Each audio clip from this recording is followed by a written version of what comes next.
berkaitan dengan 6 tahun terakhir pelaksanaan atau pencairan anggaran di Januari Februari ajak tadi Ibu, tapi ada di 2023 mengalami pengecualian karena ada koordinasi dengan perbankan. Tadi maksudnya apa Ibu?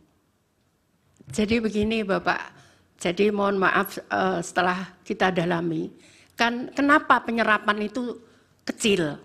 Nah ternyata ada yang daerah, misalkan kayak Aceh, itu dia harus nyebrang orang itu. Dia harus nyebrang kalau ngambil karena tidak ada ATM, tidak ada pos, sehingga dia harus nyebrang. Nah mereka itu nyebrangnya, yang diterima itu paling banyak 450. Nyebrangnya itu butuh 600.000 gitu.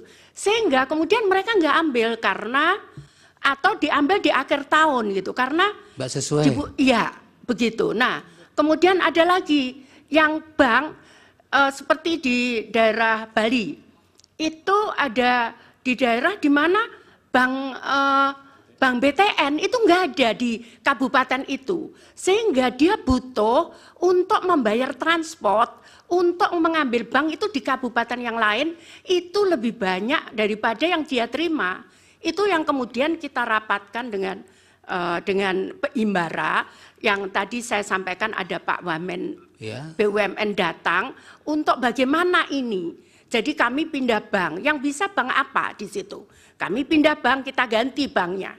Kemudian ini gimana? Ada yang penyerapan 3 bulan. Itu kenapa nggak bisa yang baru? Jadi misalkan bapaknya ini meninggal, kita ganti dengan nama anaknya penerima. Itu bank tidak bisa serta-merta mengganti nama ini. Butuh waktu 3 bulan untuk sampai jadi rekening itu.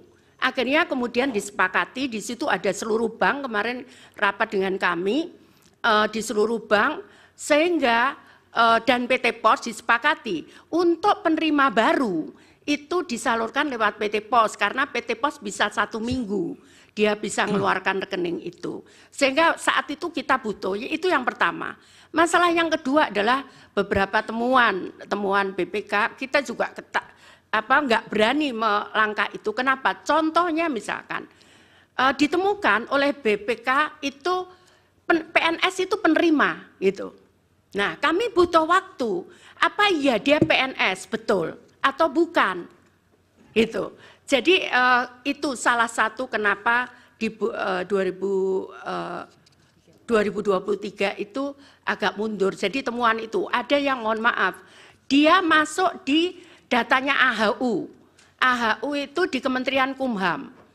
Dia sebagai di situ ditulis sebagai komisaris perusahaan A. Tapi ternyata setelah kita cek ke lapangan dia hanya cleaning service. Ya, akhirnya bisa kita klarifikasi dengan BPK bahwa ini orang miskin. Lah kalau namanya dipakai di sini kan ya bukan salah orang ini gitu kan, Pak. Ternyata kita bisa tunjukkan dan alhamdulillah yang 2023 kita clear soal itu. Kita clear yang PNS itu memang harus kita serahkan ke daerah karena di daerah itu PNS itu tidak hanya di daerah itu. Bukan hanya kewenangan daerah seperti guru, kemudian PNS di daerah, tapi ada PNS di kejaksaan, ada PNS di kepolisian, ada PNS di pengadilan, sehingga mereka mengembalikannya juga butuh proses waktu. Namun kemudian nggak bisa saya putus, ini harus jalan kita. Ya sudah ada beberapa temuan lagi yang seperti itu modelnya. Iya. Kemudian di 2024 Januari Februari sudah normal Ibu? Ya normal, alhamdulillah normal. Jadi yang itu malah di tahun 2021 saat awal COVID itu saya persis masuk 2 Januari kita keluarkan karena saat itu COVID. Baik. Yang pertama kami akan menjawab pertanyaan yang mulia Bapak Arief Hidayat bahwa bansos di Kementerian Sosial itu bentuknya cash transfer.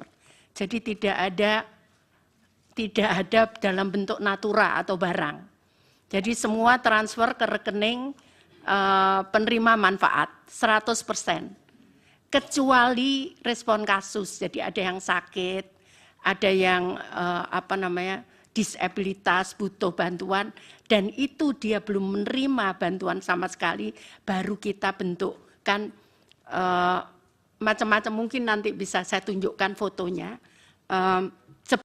bantuan, dan itu dia belum menerima bantuan sama sekali, baru kita bentukkan macam-macam, mungkin nanti bisa saya tunjukkan fotonya, seperti itu. Jadi kalau untuk reguler kami 100% menggunakan transfer ke rekening PM, seperti itu. Jadi tidak ada dalam bentuk barang atau natura.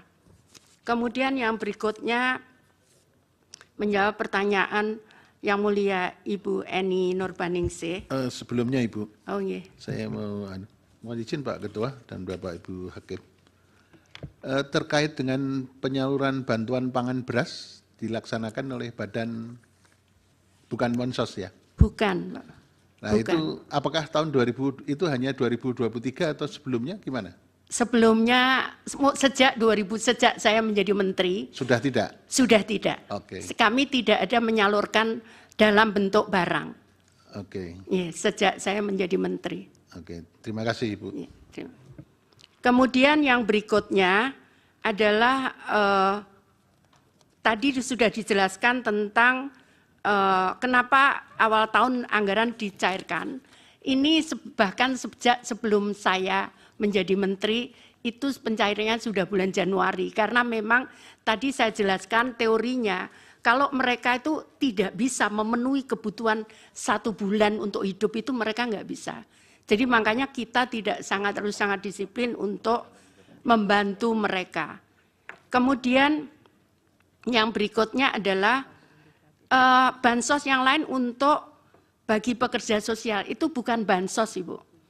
Jadi pekerja sosial itu kami bayar. Makanya tadi kami jelaskan ada selisih anggaran antara bansos dan program perlindungan sosial. Sehingga di dalam situ adalah ada pekerja sosial. Pekerja sosial ini yang mendampingi para PM, nanti kami bisa jelaskan mendampinginya seperti apa. Jadi kalau dia sakit gila misalkan, dia gila waktunya ke rumah sakit, karena dia harus rutin berobat, maka pekerja sosial inilah yang mendampingi. Kemudian itu dibayar oleh Kementerian Sosial. Jumlahnya kalau nggak salah hanya sekitar 2.000 seluruh Indonesia.